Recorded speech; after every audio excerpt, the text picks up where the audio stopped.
Hola, ¿qué tal? Mi nombre es Cindy Fernández Jiménez. Yo estoy estudiando actualmente la materia de informática y pertenezco al grupo 5. A nosotros nos corresponde exponer sobre las bases de datos relacionales. Mi parte corresponde a la terminología relacional, que son conceptos muy propios del modelo relacional. Las bases de datos relacionales se basan en el uso de tablas. A estas tablas también se les conoce como relaciones. Las tablas se representan gráficamente como una estructura rectangular formadas por filas y columnas como la que tenemos en la imagen. Cada columna almacena información sobre una propiedad determinada de la tabla que también se le llama atributo. Entonces, a las columnas también les llamamos atributos.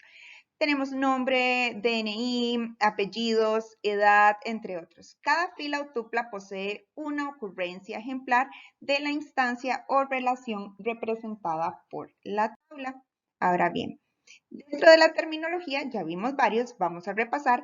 Tenemos la tupla, que corresponde a cada fila de la tabla o bien el ejemplar de que la tabla representa. El atributo corresponde a las columnas de la tabla. El grado sería el número de atributos o columnas que tiene la tabla. Y la cardinalidad va a depender del número de tuplas o de filas de una tabla. En cuanto al dominio, pues es el conjunto válido de valores representables por un atributo. Dentro de los tipos de tabla tenemos las tablas persistentes que solo pueden ser borradas por los usuarios. Tenemos tablas base que son independientes y se crean indicando su estructura y sus ejemplares. Tenemos las tablas vistas, que son tablas que solo almacenan una definición de consulta, resultado de la cual se produce una tabla cuyos datos proceden de las bases o de otras vistas e instantáneas. Si los datos de las tablas base cambian, los de la vista que utilizan esos datos pues también cambian.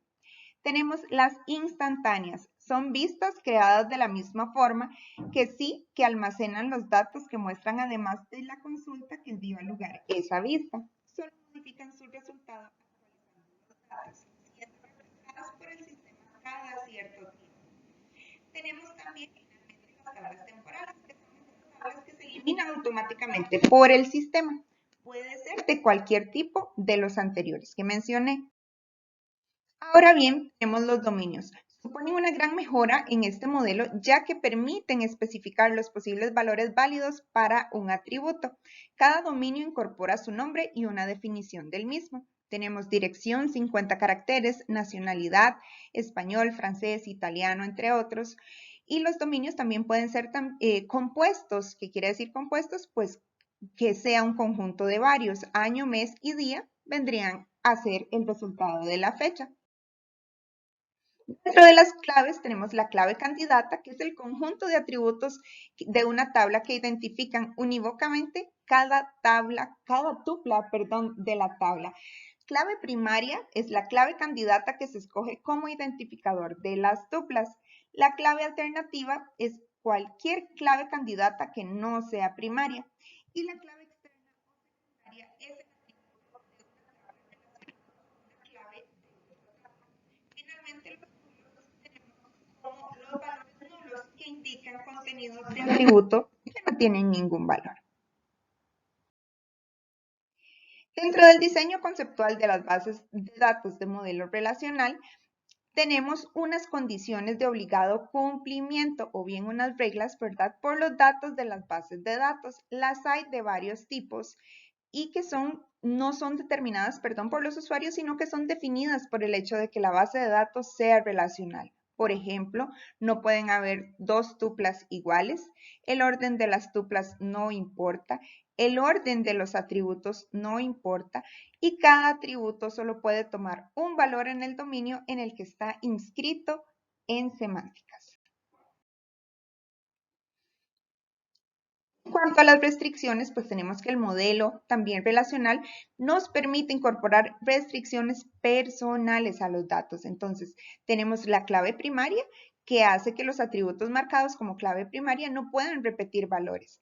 Tenemos la unicidad que impide que los valores de los atributos marcados de esta forma puedan repetirse.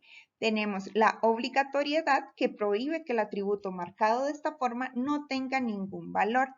Y finalmente tenemos la integridad referencial, que prohíbe colocar valores en una clave externa que no estén reflejados en la tabla donde ese atributo es la clave primaria.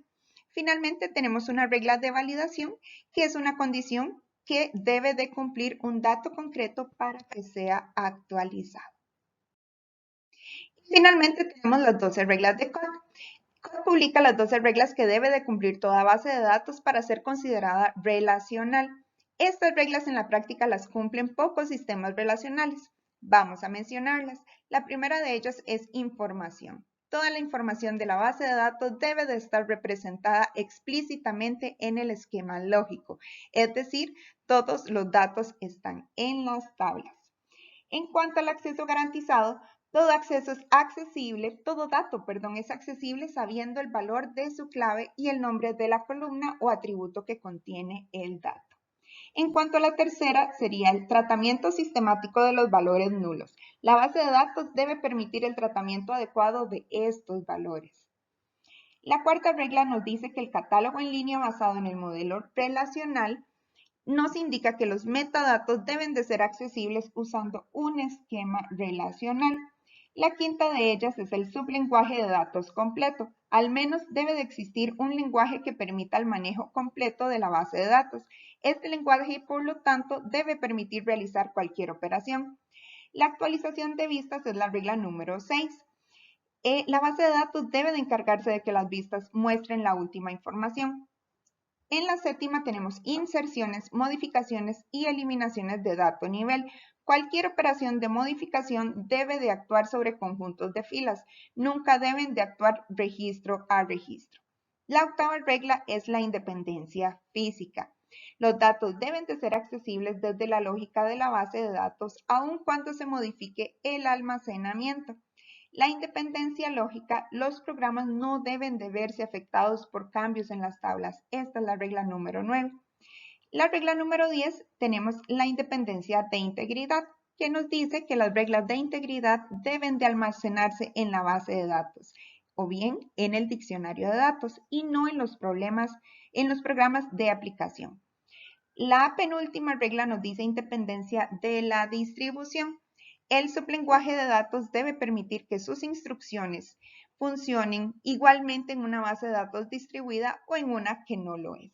Finalmente tenemos la regla número 12, que nos indica que si la base de datos posee un lenguaje que permite el recorrido registro a registro, este no puede utilizarse para incumplir las reglas relacionales.